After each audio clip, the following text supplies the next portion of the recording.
pinag-uusapan dito, ito yung joy na pinag-uusapan na unspeakable joy. May kagalakan sa aking puso, bagamat ako ay natatakot, bagamat ako ay nahihirapan, bagamat hindi maganda ang kondisyon, bagamat hindi maganda ang paligid, sapagkat ang kagalakan ko ay ang Diyos mismo. At ang kagalakan na yan, ang siya nagbibigay sa akin ng kalakasan, and I need that, you need that joy. Praise the Lord, I'm here this morning. Thank you for all your prayers. I've been in the hospital for almost a week now. Doon ako ng almost 12 to 16 hours sa hospital. Umuwi na ako para matulog sa bahay. And last night, I decided to attend the service today. The good news is, bago ako umalis kagabi, the doctor had already said na kapag na-normalize na daw lahat ng lab exams ay we might be discharged tomorrow. But before I stood up, coming to this pulpit, I just received the message per doctor's recommendation, pwede na daw kaming lumabas today. The Lord is always good and He always remains faithful. Okay. Mukhang 3 beses na tinanong this morning. At tatanungin ko rin ulit. Tanungin mo nga yung katabi mo kung masaya ba siya o nagagalak siya.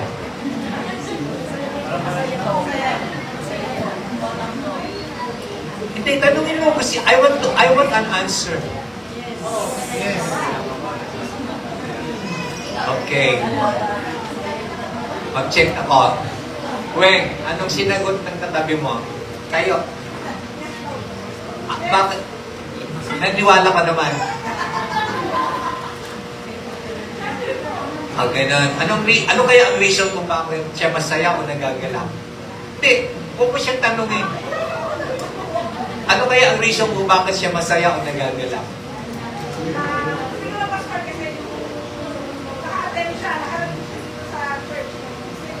Okay. Another one.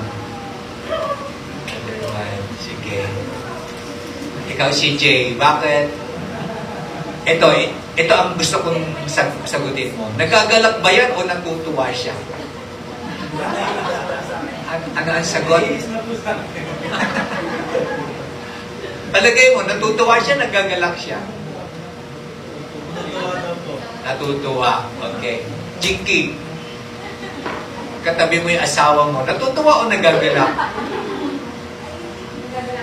Nagagalak. Okay. Actually, kinakailangan natin itong sagutin ng tama. Kasi this morning, this month we've been discussing about abiding in the vine. At ang palatandaan na ikaw ay nag-a-abide sa vine ay you abide in His Word.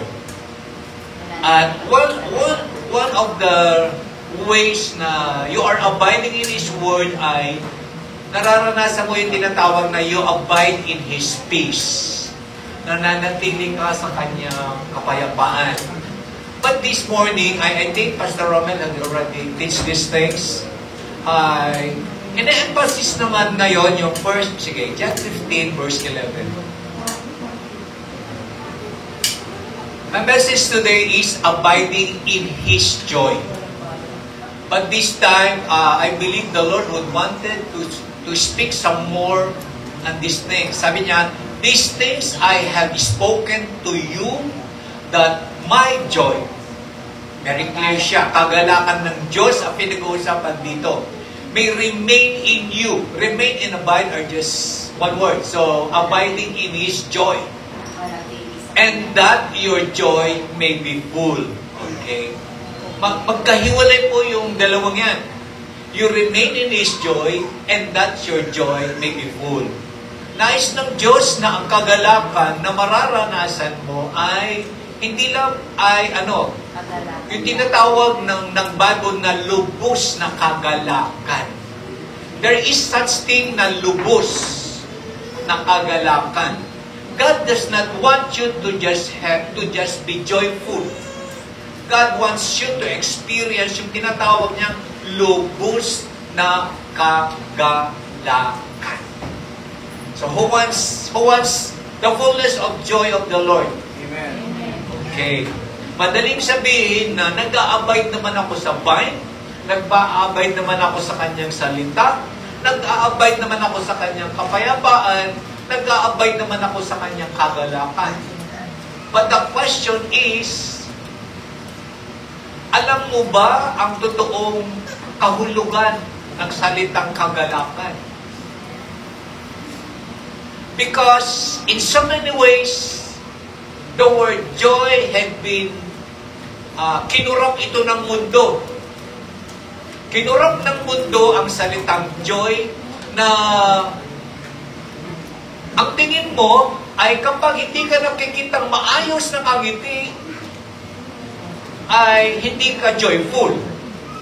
Kapag nakita kang umiiyak, ang lungkot-lungkot ng mukha, matatawag ba yun na joy? Ano po ang sagot? Ano po ang sagot? Hindi. Is there any other answer? Okay. I believe today the Lord would wanted us to understand, maintindihan natin yung sinasabi ng Bible na joy. Kasi kapag ang joy na alam mo ay kagaya ng joy na sinasabi ng mundo, kasi doon tayo doon tayo nasanay for so many years. Na kapag ang tao po ay maaliwalas ang muka, nakangiti, masaya, ay siya ay joyful. Pero kapag ang tao ay umiiyak,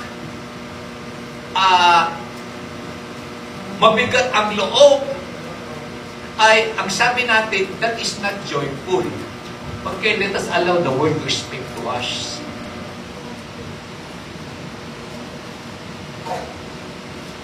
Ang sabi nga ng Psalms,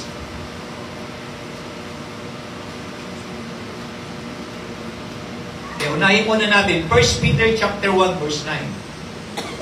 Tingnan natin yung mga words na ginamit ng Lord about joy.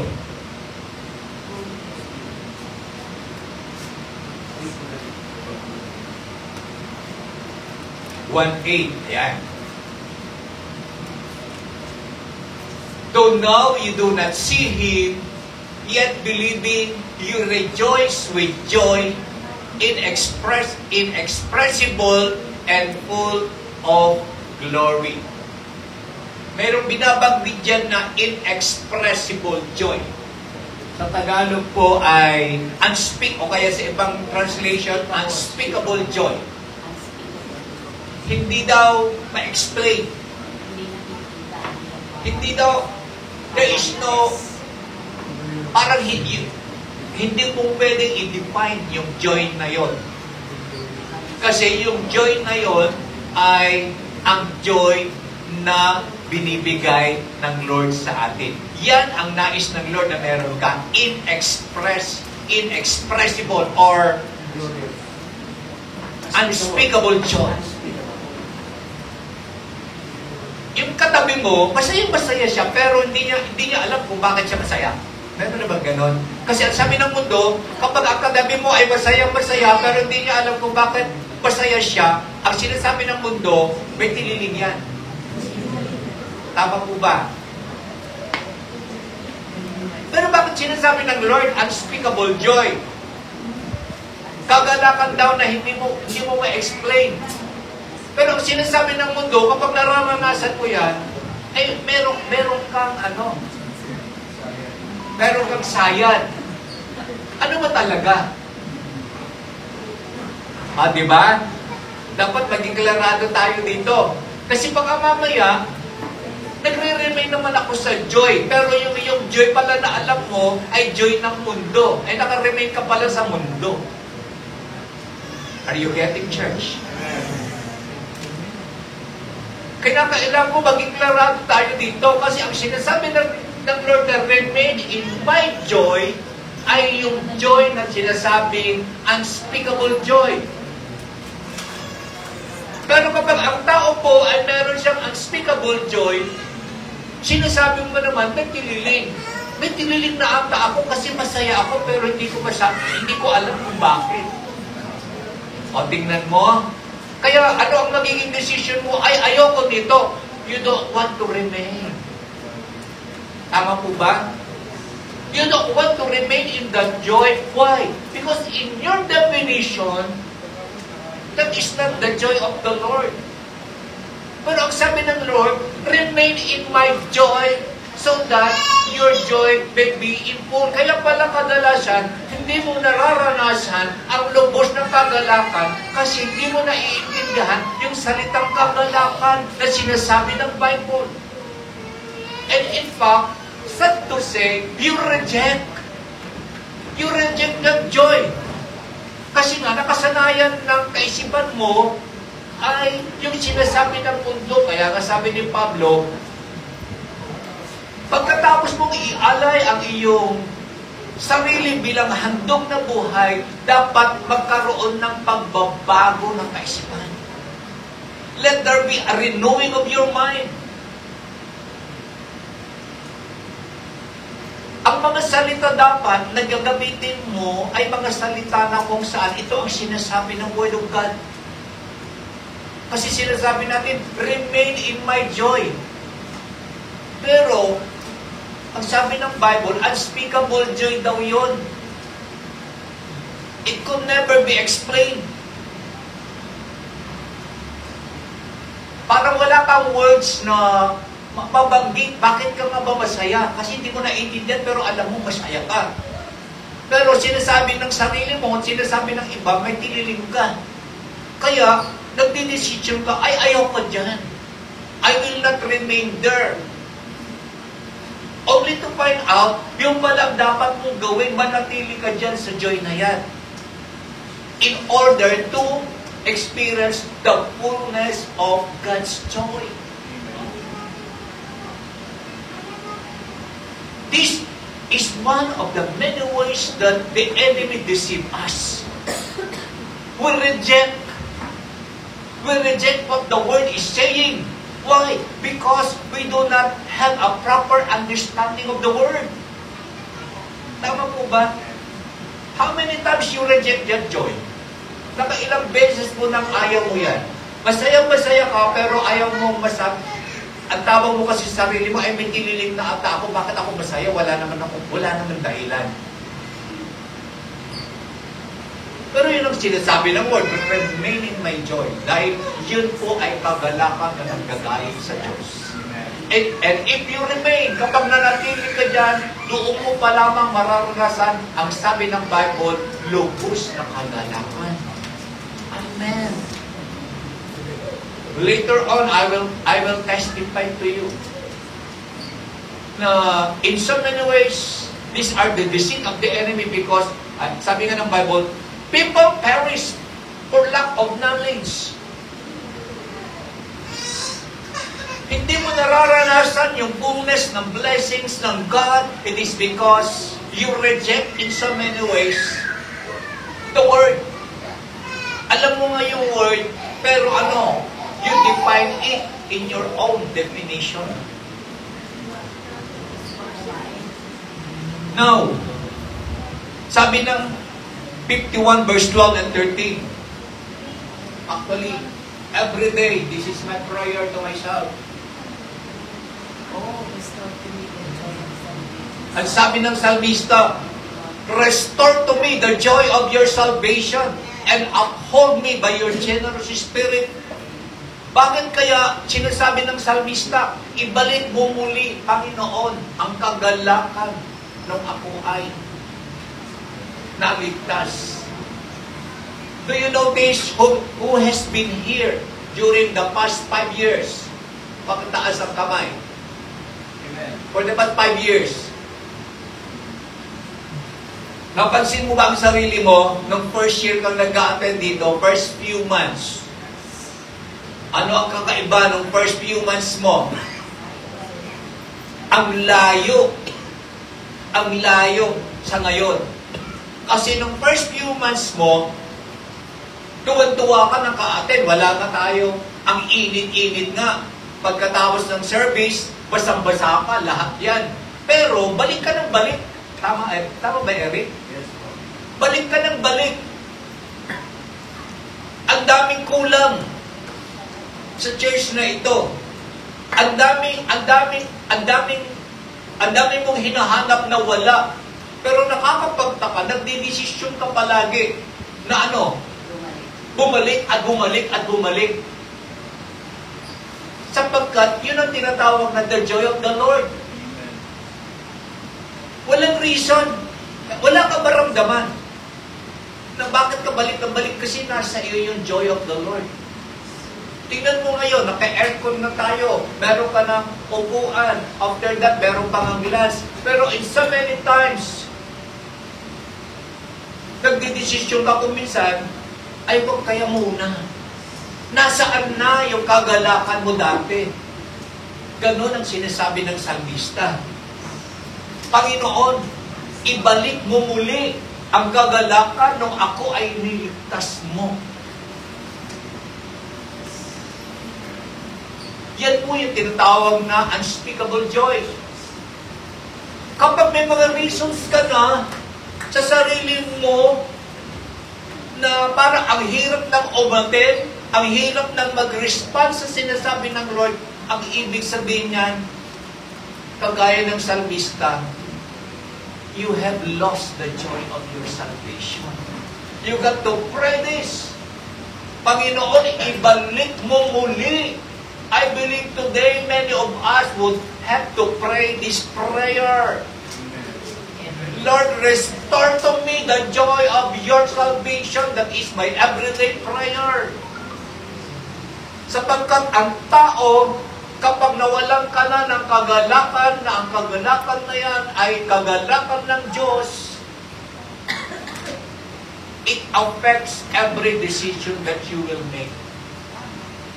Saan nang galing yung hindi ka muna a-attend, samantalang dati ipaglalaban mo yan. Hindi pwede hindi ako a-attend. Tama ba, Eric? Amen. Hindi pwede hindi ako a-attend. Samantalang yung pupuntahan mo, hirap ka dyan kasi walang aircon. Walang tabing yan. Talaga yung mata mo. Hirap na hirap sa kadidilat para makinig. Pero bumabalik ka pa rin. That is the joy of the Lord. You should remain there. Kaya kung nawawala ka na ng kagalakan na unspeakable joy, pray this prayer. Utter it loud. Maririnig ang sarili mo. Gigisingin mo ang sarili mo. Lord, mukhang hindi na kagaya ng dati. Dati-dati naman, Lord, ano man yung sabihin nila sa akin, I do not question.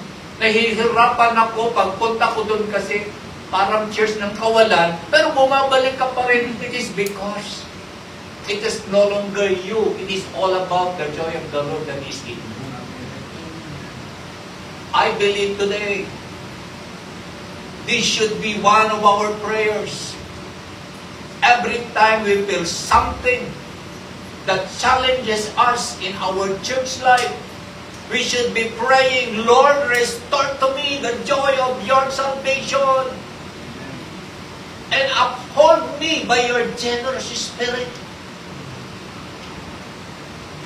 This is the kind of joy that the Bible is saying, dito ka mananatili. Upang kapag nanatili ka dyan, very clear din ang Bible, so that you would experience the fullness of God's joy. Meron ka pang nararanasan na kakaibang kagalakan. Kakaibang kagalakan sapagkat ang sabi ng Bible, unspeakable, it could never be defined. You yourself could never, ikaw nga mismo, di mo rin mawari, ano nga ba yan? But you just know, it is in you. Actually, the word joy here is no longer a verb. It's no longer an action word. But the joy that the Bible is speaking is already a noun, a person, and that is Jesus. No, sabi nga ng, alam natin lahat, this is a song.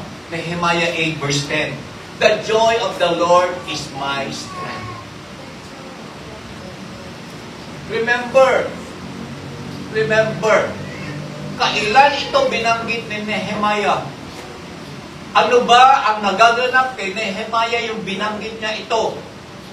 He is in distress. Hindi magandang panahon kasi during that time, they are building the walls. Right? For 60 years, pinabayaan yung wall. Why? Dahil sa tingin ng karamihan, it could never be rebuilt again.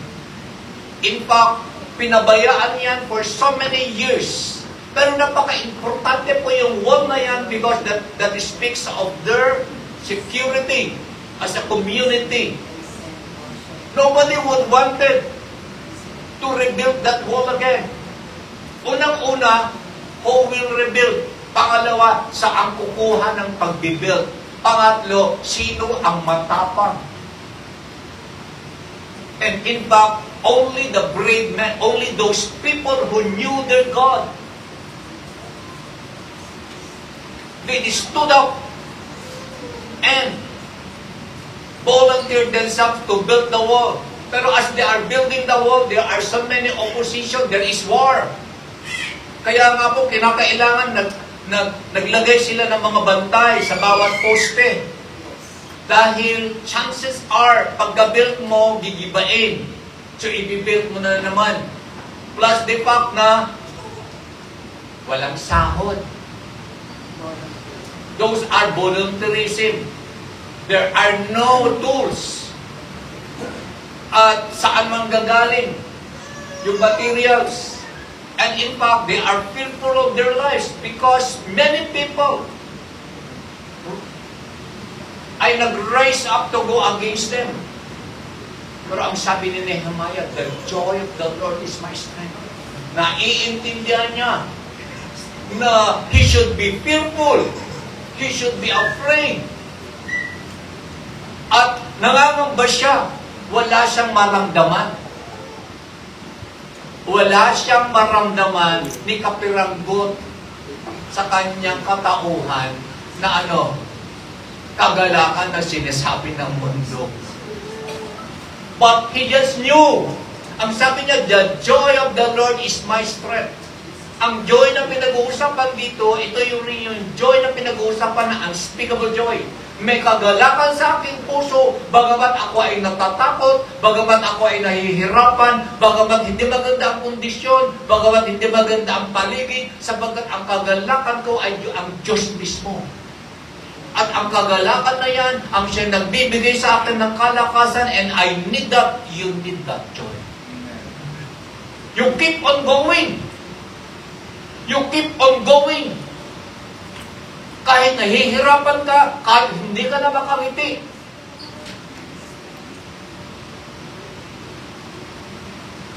Gusto niyo ba bang magpatuloy ako? Bakit ba ata yung joy na pinag-uusapan ng Bible? That is the kind of joy that the Bible is saying, remain in my joy.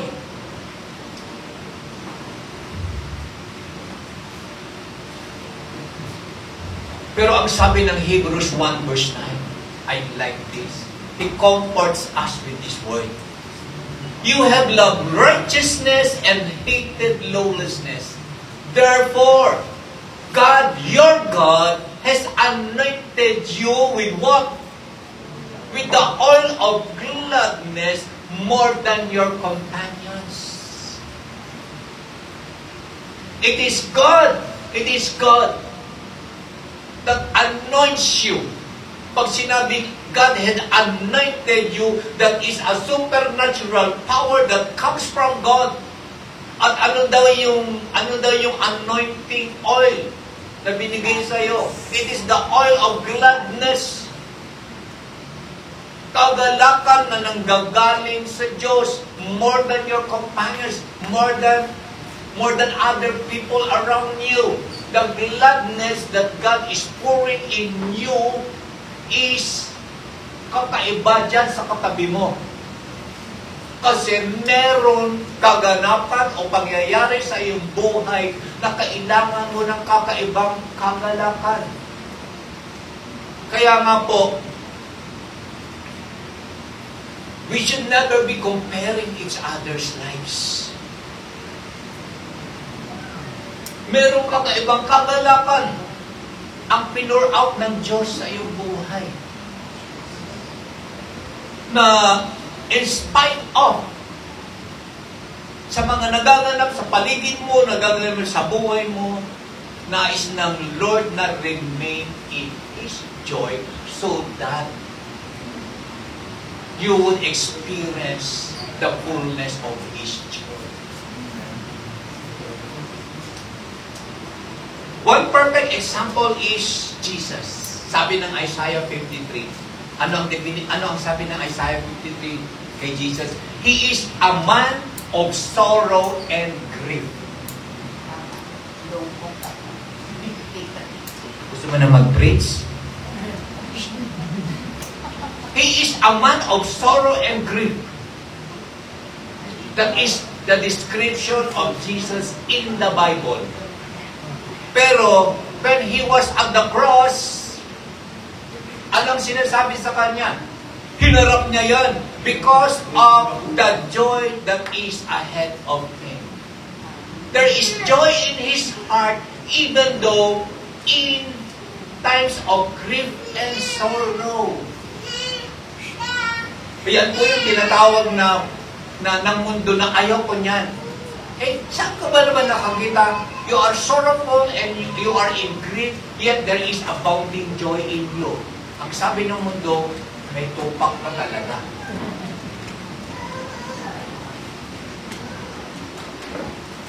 Sino dito ang may tupak? Sabi ng mundo. Dapat ikaw yun. Desire. Desire that even in times of grief and sorrow, and that is unnatural. Kung sampung nagaganap yan sa ating buhay, pero hindi dapat nawawala ang kagalakan ng Diyos sa iyo. Kaya ang sabi ng salmista, kung nawawala na yan, manalangin ka, restore the joy of my salvation. Ibalik mo muli, Panginoon, ang kagalakan ko nung ako ay unang naligtas. Hindi dapat nawawala yan. Kaya nga po, ang sabi ni Pablo, rejoice in the Lord always. Again, I say, rejoice. This man is in prison when he wrote that letter. At yung kalagayan siya sa prison, hindi maganda. Nakita ko ngayong pinalalagyan ni former President Duterte, ang ganda po ng kulungan. That is not the prison na pinag-uusapan ng panahon ni Pablo. It is a dungeon doon sa lupa. Kaya kawawa ka kung may nakatira dito sa ibabaw mo. Lahat ng dumi, pupunta lahat sa iyo. Pero ang sabi niya, rejoice in the Lord always. Eh talagang may topak nga. Kasi paano ka magre-rejoice sa ganyang kalagayan? Ang pinag-uusapan kasi dito, joy, ay hindi yung definition ng joy ng mundo. Ang pinag-uusapan dito ay ang kagalakan ng Panginoon. At ang kagalakan ng Panginoon, kung hahayaan mong mag-remain ka dyan, it would make you stronger. It would make you peaceful. It would clear your mind para makapag-decide ka ng tama. Ayaw ng enemy na maranasan mo ito. Kasi gusto niya, you will fail in your decision. Yan lang naman ang gusto niya. You will fail. Kaya hindi ka dapat magalak. At yung kagalakan na sinasabi dito ay ang kagalakan ng Diyos mismo. Now, I think this was discussed last the other Sunday. The joy of the Lord is in abundance. Hindi na ubus, hindi nawawala yan. Pero, para kasi nauubusan ka ng kagalakan kasi iba ang pananaw mo sa kagalakan.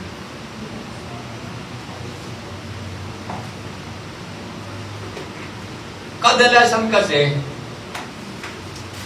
kaya kanina, ano yung choices kanina na bigay ko sa iyo, CJ? Ano? Ayun. Magkaiba ba yun? Okay. Magkaiba po kayo yung masaya ka at may iba rin yung nagagalak ka. Do not choose just to be happy. Kasi ang tao kasi gusto niya maging masaya. Tama naman. Eh dito yung tinatawag ng mga happy-go-lucky people. Ano bang ginagawa ng mga happy-go-lucky people? Naghahanap palagi ng trip-trip. Tama? Ang mga taong gusto niya ng happy-go-lucky, yung gusto niyang masaya, naghahanap palagi yan ng sitwasyon. Kaya mahilig yan ng mga trip-trip, food trip, road trip, ano ba?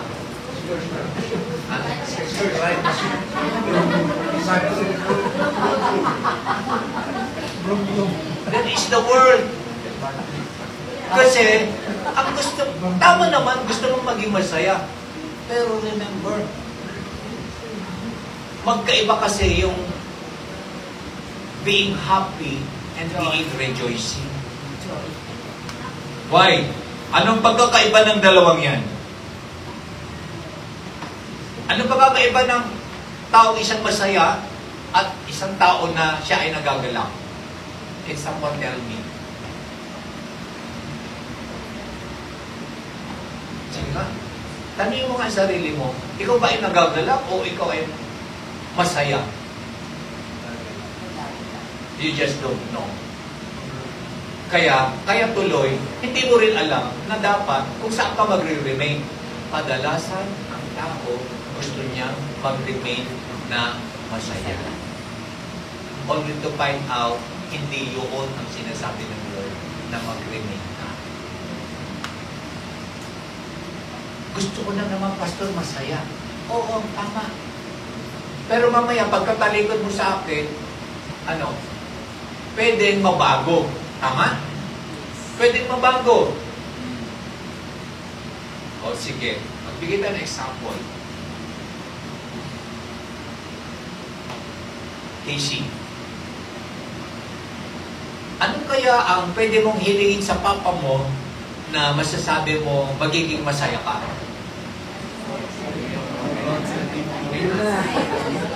Bilisan po. Cellphone. Okay. Binigyan ka ng papa mo ng cellphone. Of course, pag naibigay na niyan, masaya ka. Tama? Only to find out, after a month, or not even a month, after a week, nakita mo yung kaklase mo, yung pinili ni Papa, low model. Yung katabi ko, bakit ganun? So, nabago na yung happiness mo. Don't remain there. Kung ang goal mo lang sa buhay ay maging masaya, malulungkutin ang nilalang sa mundo dito. Why? Anytime. May happenings pala. Anytime. Maging happy. Your happiness will change. Because happiness is just like a thermometer. Temporary lang siya. Okay. Tapkins, anong thermometer ang ginagamit ko kay Karen? Yung daipit o yung daipit? Okay. Pag linagay mo yung thermometer sa armpit ba? Sa armpit ni Caleb, what happens? After a few minutes, tatanggalin mo, babasahin mo. If it is 36, what does it mean? Normal, masaya ka. But if it is 38, mataas, masaya ka pa rin ba? Hindi na. If it is 39, lalo. Dadali lang Okay. ito ang lalis. My question is, bakit nagiging 36? Bakit nagiging 38? Bakit nagiging 39?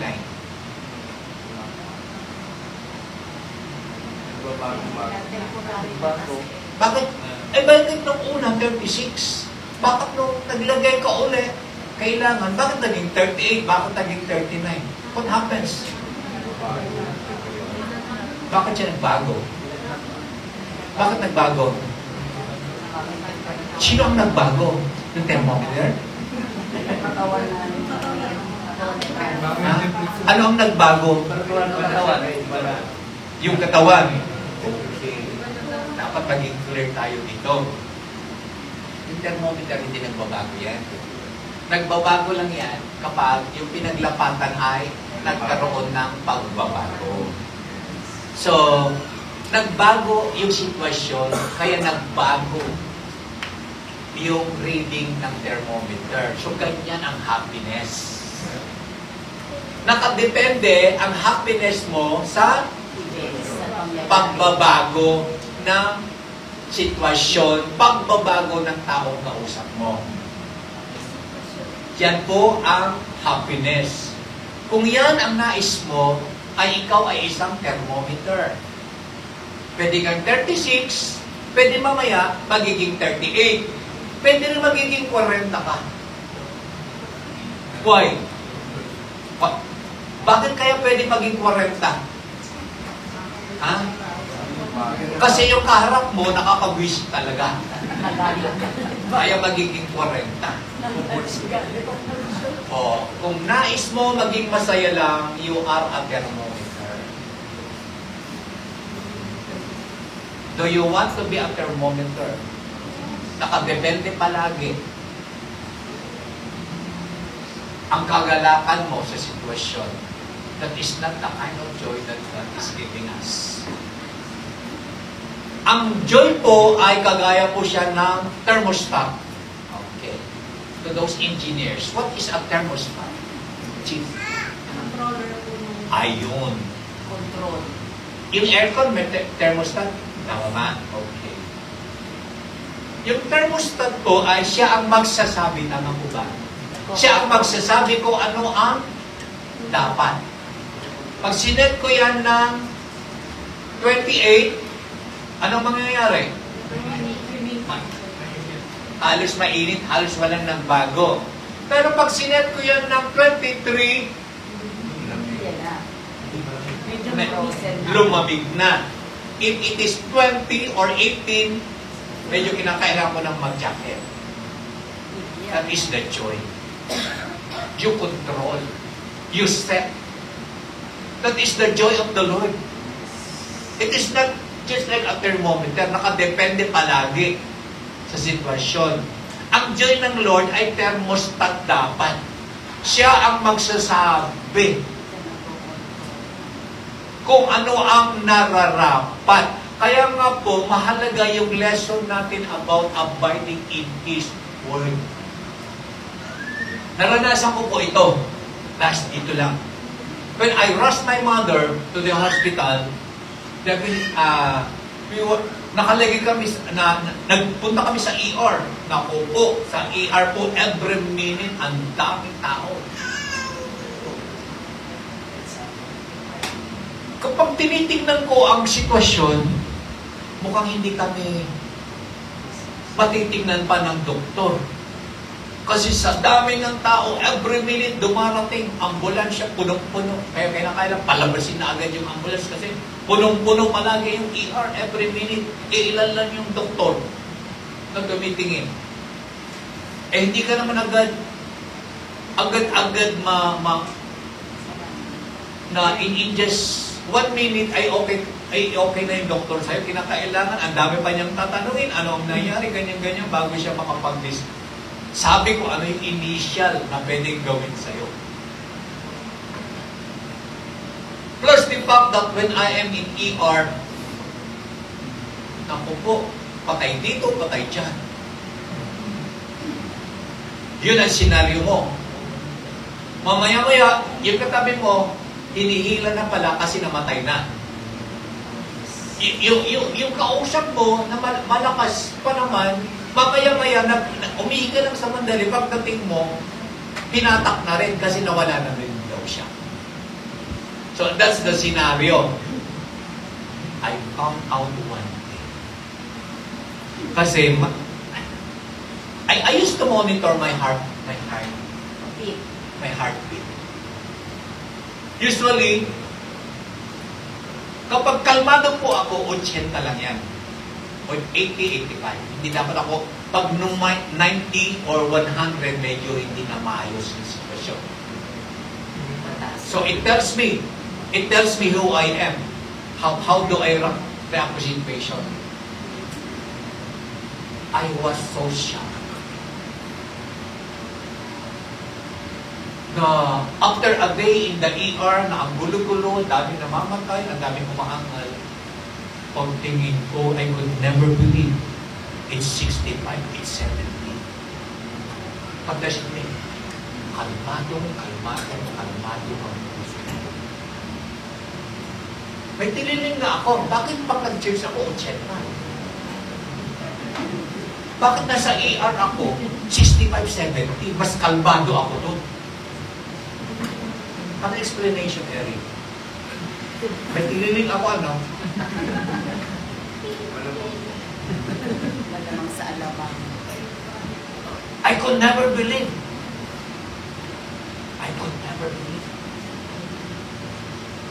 Sabi ko, anong nangyayari sa akin? Bakit? Kalmado ang puso ko. I had never reached that 65 or 70. It's my first time to have that reading of 65 to 70.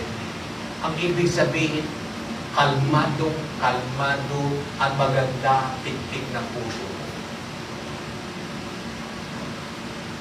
I remember our lesson. Abiding in the Word. In our first PPC, sino dito ang nagre-record ng mga Rema Word?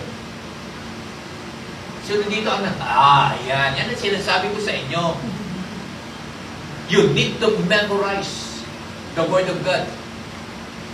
Tandang-tanda ko, ang unang PPC natin, prayer and prayer celebration, God's Rema Word to us is the Lord wanted to share His glory. Alam ko yan. Binalikan ko yan nung nandun ako.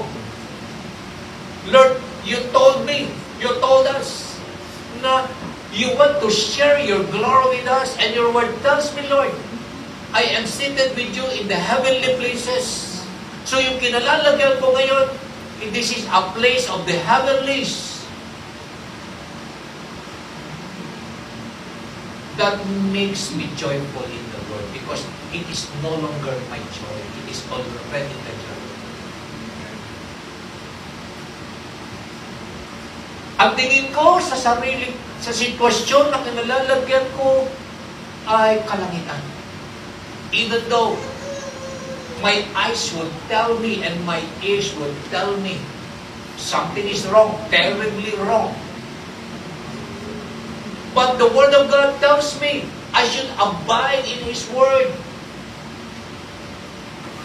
At yun ang dineclare ko, Lord, your Word tells me you want to share your glory, and your glory defines the heavenlies, and I am seated with Christ in the heavenly places. Lord, I want to see heaven in this place. I want to experience that. I will abide there. I will remain there. If I will remain there, there is love. You get compassion to those people near you. Nakaka-irritate yung mga katabi mo kasi they are in pain. Ang tao po in pain. Chances are they will hurt you. They will say words that would hurt you. Pero if you remain in His Word, there is that love that comes from God. You become compassionate. Yun yung sinasabi ng fruit of the Spirit, love, joy, peace, kindness, goodness. This is just one fruit. Iisa, nandun lahat yan.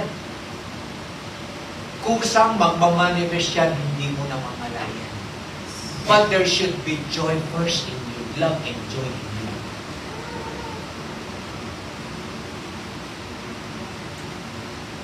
And what makes me excited is, ang tao kasi very selfish. Kasi chances are, you will complain, bakit hindi ako man? Bakit hindi pa kami inaasikaso? Alam naman nila na ganito, kaya ako nagpunta dito, emergency nga. Ang nangyayari, hindi na emergency. Kasi titignan ka after 1 hour, 2 hours. Emergency pa ba ang tawag dyan? You would say those words because you are so selfish. Tinitignan mo ang sarili mo. Kinakawawa mo ang sarili mo. So, what happens next? You complain. You murmur. But the Lord hates murmuring. I always teach that. The Lord hates murmuring. In the Bible, buti na lang, nasa New Testament na tayo. In the Old Testament times, when the people murmurs, what happens? Buko kayong lupa. Linamon yung mga nagmumurmur. Matuwa ka. Matagal ka na sanang linamon ng lupa. Bumubuka ang lupa sa mga taong nagko-complain. It's good that we are now under grace in the New Testament times. Kasi in the Old Testament times, the Lord really hates murmuring. Bumubuka ang lupa, linalamon yung mga taong nagmumurmur. And those people who murmurs during going to the promised land, they have never reached the promised land. Kinuha na sila kasi the Lord wanted to start a community of loving people, not murmurers. Dito ko nakita na if you remain in His Word, remain there, remain in His love, and if you remain in His love, you will also remain in His joy. It's about time, church. It's about time, church. If you want to remain in His joy, huwag kang masyadong tumingin sa sarili mo. It's not about you. Kasi the moment, binabanggit mo na ang sarili mong, I am entitled to this, I am entitled to this. Next time, ang hindi mo namamalayan, you now begin to murmur. You now begin to get out of that joy na dapat pinalalagyan. How can you experience the fullness of His joy if you don't remain in His joy? Joy is not dependent on the situation. You should be a thermostat. Ikaw ang magsiset, ano ang nais mong makita. Ano ang nais mong maramdaman. Hindi ako natutuwa na may namamatay, hindi ako natutuwa na may mga in pain, pero I could decide for myself how to respond to what I see, to what I hear. Why? Because the Lord placed me there for a reason and for a purpose. Let them see the Lord that is in you. In fact, when the doctor is explaining to me the things that is about to happen, since my mother is already 102, nagkaroon kasi siya ng minor surgery the other day. Actually, we have already decided no anymore to that surgery. Kasi 102 na siya. Pero habang ina-explain niya sa akin, lalo akong bumagsak nung kausap ko yung anesthesiologist.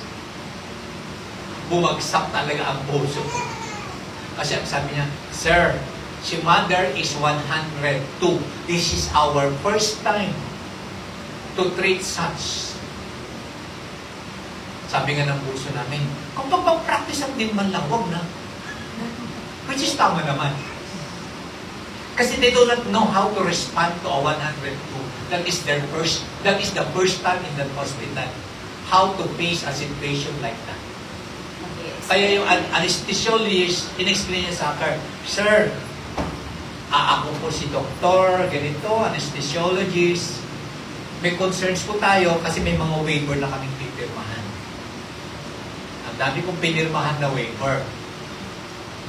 They told me, a group of doctors, they told me, Sir, si mother ay, because of their age, ay hindi na po ganun, hindi na daw nila alam kung what kind of anesthesia will they inject kasi magkakaroon siya ng minor surgery.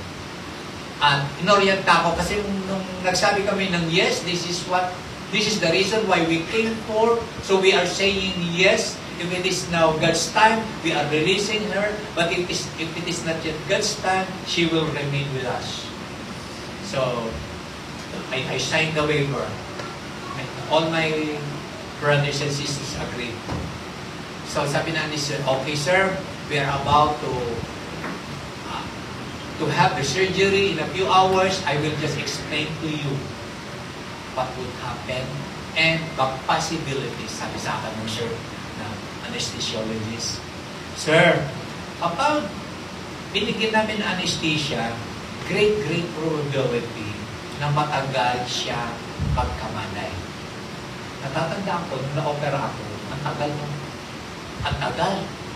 tagal bago ako magising, 3 to 4 hours. So, nung ginawa na siya, ipakante na yung bed.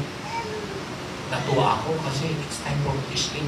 Linatag ko na yung magandang tuwalya, matutulog muna ako siguro for 4 hours. I will sasamantalihin ko ito. Tinoto ko yung aircon. Sasamantalihin ko itong matulog. After, I think less than 2 hours, may kumakato. Diba? Kaya. Pipikit lang ng mata. Pero naman, hindi pa nila alam na wala ng pasyente dito. Sabi ng kumakatok, inopen, siya na nag-open ng door kasi hindi ko binubuksan. Sir, nandito na yung mother mo. Ah, wala pang 2 hours. At may malay na. Tapos na yung operation, may malay na. Nandun na nga, may malay na siya. At binalik na nga siya. And I am always amazed. I am always amazed to what the word is saying. You remain there. You remain in His joy. But I will tell you, memorize Bible verses. At kapag may mga Rema Word sa mga those who are attending the Saturday's PPC, ay tandaan mo, isulat mo. And Saturday night, meron kaming group devotions dito. Yung last group devotion, tanda ko. Ang Rema Word ng Lord sa amin that Saturday night is, isigaw mo ang kabutihan ng Lord sa mundo. Yun ang ginawa ko. Lord, thank you. Isisigaw ko, Lord, ito. Isisigaw ko ito sapagkat yan ang sinabi. I will remain in your word. Remember, the part of the Bible that you believe is the part of the Bible that you obey. Uulitin ko. The part of the Bible that you believe is the part of the Bible that you obey. Amen. Kung hindi mo naman ginagawa, kahit alam mo, you don't believe in those words. Ang palatandaan na naniniwala ka sa salitang iyon ay ito ay ginagawa mo na. Just like the testimony in giving. Yes, you read it in your Bible that there is tithing and there is offering. Pero pag hindi mo ginagawa yan, you don't believe in those words. And you don't believe in those promises. Kasi hindi mo ginagawa. Kinakailangan, what you believe, gagawin mo yan. And so, yun ang ginawa ko. I declare the goodness of God. Kasi yun ang sinabi niya. I remain in His Word. And as I remain in His Word, His love remains in me. There is overflowing joy. There is overflowing love. and miracles are happening. I am expecting it tomorrow, but bago ako tumayo dito, I got the message, the doctor has already cleared her for release. Today, church, remain in His joy. Pero, siguraduhin mo rin tanggapin mo ang sarili mo na the word would say, ano ka? May sayad ka kasi unspeakable joy ngayon. Masaya ka, pero nakakalungkot yung pangyayari mo. Kasi ang kasiyahan mo ay ang kasiyahan ng Panginoon. But remember, if you have that joy and you remain in that joy, the joy of the Lord is my strength. Lalo kang lumalakas at lumalakas at lumalakas. At kaya po nasa John 15 yan, you become now a powerful testimony. Lumalabas pusa yung bunga. At dahil nakikita nila yung bunga at nagre-remain sa iyo ang bungang iyan, Jesus will draw near people to you para madala mo yan sa Panginoon. Siya knows. Father, we thank you that your word that is spoken. Manatili kami sa iyong kagalakan upang maranasan namin ang lubos na kagalakan at yan po ang nais mo para sa amin. Kagalakan na ikaw lamang ang pinanggagalingan, kagalakan na ikaw lamang sapagkat you are our joy. Hayaan mo, Lord, na ang church na ito ay mananatili, nakakabit sa puno, mananatiling nakakabit sa salita, mananatili sa iyong pag-ibig, at mananatili sa iyong kagalakan. Your word that is spoken, Lord, and let your word transform our lives that they may see the glory and the beauty of Jesus in our lives. We give you the glory, we give you the honor. This we pray in Jesus' name.